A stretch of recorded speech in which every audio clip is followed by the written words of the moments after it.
Ji, waktu tu saya tak tahu binatang apa itu. Dah berapa lama dalam dunia percetakan ni? Malu nak cakap, Ji. Tak Saya apa. ni PBNU, Ji. Sebab ada lagi orang yang lebih lama. Okay. Saya dalam industri percetakan ni baru tahun yang ke-5. Alhamdulillah, sejak tahun 2020 lah. Ya, saya adalah usahawan COVID.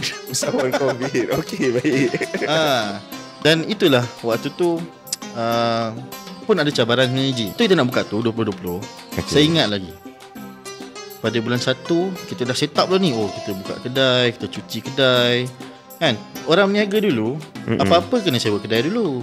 Betul. Jangan bikin mesin dulu, sewa kedai dulu. Kena ada place dulu. Orang dulu punya style lah. Kena ada physical dulu. Kena ada physical store dulu, kan. So kita dah set up dah bulan 1 kan. Bulan 2 lockdown. Tapi sebenarnya, Ji, ada hikmah dia, Ji.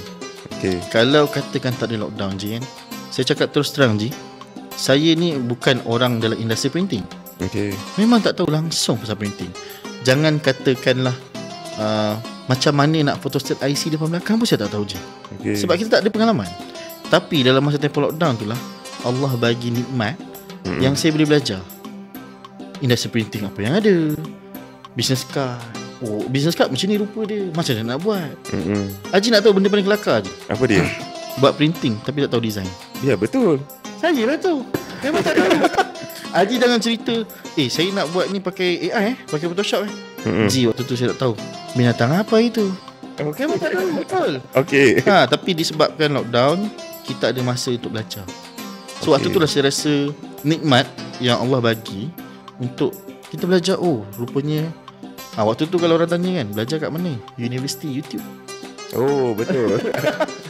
Banyak ilmu yang dia dicari dekat YouTube lah, online. Betul. Lah, online sangat membantu, je. Okay. So waktu tu mungkin ada asbab dia kenapa Allah bagi lockdown. Kita buka kedai tiba lockdown. So ada asbab dia. Allah nak bagi saya betul-betul ready. Fahamkan dulu industri printing ni macam mana. Ni aku nak bagi kau ni bersedia sebelum kau menghadapi dunia yang lebih luas lagi. Betul. So waktu tu ada hikmah dia lah. So kita jangan pandang kepada bad vibe. Oh, kita terkurung, tak boleh buat apa.